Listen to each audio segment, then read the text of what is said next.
सहकारी कृष्णा सोनारवाडकर आहे। कृष्णा, आता सैफ अली खानला त्याच्या राहत्या ज्या ठिकाणी हल्ला झालेला होता त्या घरी न नेता दुसऱ्या घरी नेलं जात आहे का? अधिकची माहिती आहे?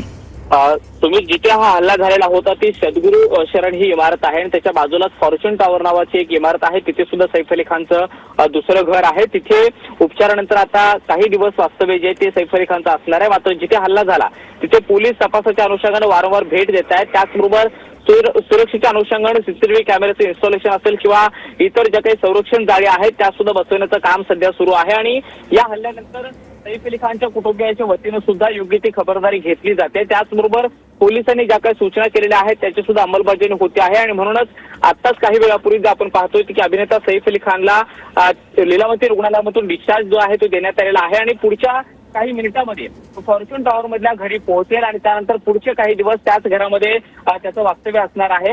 या सगळ्या प्रकरणामध्ये आपण पाहतो की 16 तारखेला सैफ अली खानच्या सद्गुरू शरण इमारतीमध्ये जो बांगलादेशी चोर घुसलेला होता त्यानं त्याच्यावरती एकूण 6 वार केलेले होते आणि मध्यरात्री लीलावती रुग्णालयामध्ये सैफ अली खान हा ऍडमिट झालेला होता। त्याच्यावरती उपचार सुरू होते आणि 6 दिवसाच्या उपचारानंतर त्याची प्रकृती स्थिर झाल्यानंतर त्याला अखेर आज डिस्चार्ज देण्यात आलेला आहे। आणि थोड्या वेळापूर्वी लीलावती रुग्णालयामधून सैफ अली खान ज्या काळ्या रंगाच्या गाडीतून निघाला त्याचबरोबर पोलिसांची सुद्धा एक गाडी होती आणि एका गोपनीय पद्धतीनं व्हीआयपी गेटच्या माध्यमातून सैफ अली खानला डिस्चार्ज देण्यात आला। तिथून बाहेर काढण्यात आलं। दोन्ही गेटवरती जे मुख्य प्रवेशद्वार आहेत त्या गेटवरती माध्यमांचे कॅमेरे होते आणि मोठ्या प्रमाणामध्ये असणारी माध्यमांची गर्दी पाहता सैफ अली खानला दुसऱ्या एका स्वतंत्र गेटनं बाहेर काढण्यात आलेला आहे।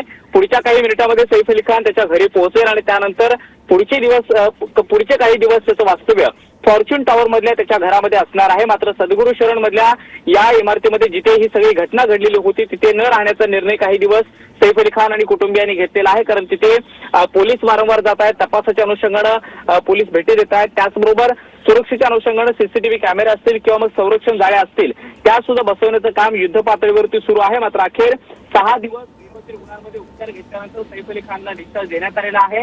मागच्या 6 दिवसामध्ये डॉक्टरांनी जे काही वेळोवेळी अपडेट दिलेली होती त्यानुसार आपण जर पाहिलं तर एकूण 6 वार सैफ अली खानच्या शरीरावरती होते। त्यातल्या 2 अत्यंत गंभीर अशा इजा होत्या आणि एका पाठीमागचा जो काही वार झालेला होता, पाठीमध्ये जो काही चाकू हल्ला झालेला होता त्यामध्ये चाकूचा एक तुकडा हा पाठीमागच्या शरीरामध्येच अडकलेला होता। डॉक्टरांनी ऑपरेशन करून तो बाहेर काढलेला होता आणि त्यानंतर मागच्या 2-3 दिवसांमध्ये त्याची प्रकृती पूर्णपणे स्थिर असल्याचं सांगण्यात आलेलं होतं। आज अखेर सकाळच्या सुमारास सैफ अली खानला डिस्चार्ज देण्याचा निर्णय लीलावती रुग्णालयातील वरिष्ठ डॉक्टरांनी घेतला आणि अखेर त्याला डिस्चार्ज जो आहे तो आता देण्यात आलेला आहे। सैफ अली खान हा रुग्णालयामधून बाहेर पडलेला आहे। पुढच्या काही मिनिटांमध्ये तो त्याच्या घरी असेल। सुनील, सर, आपण हे सध्या दृश्य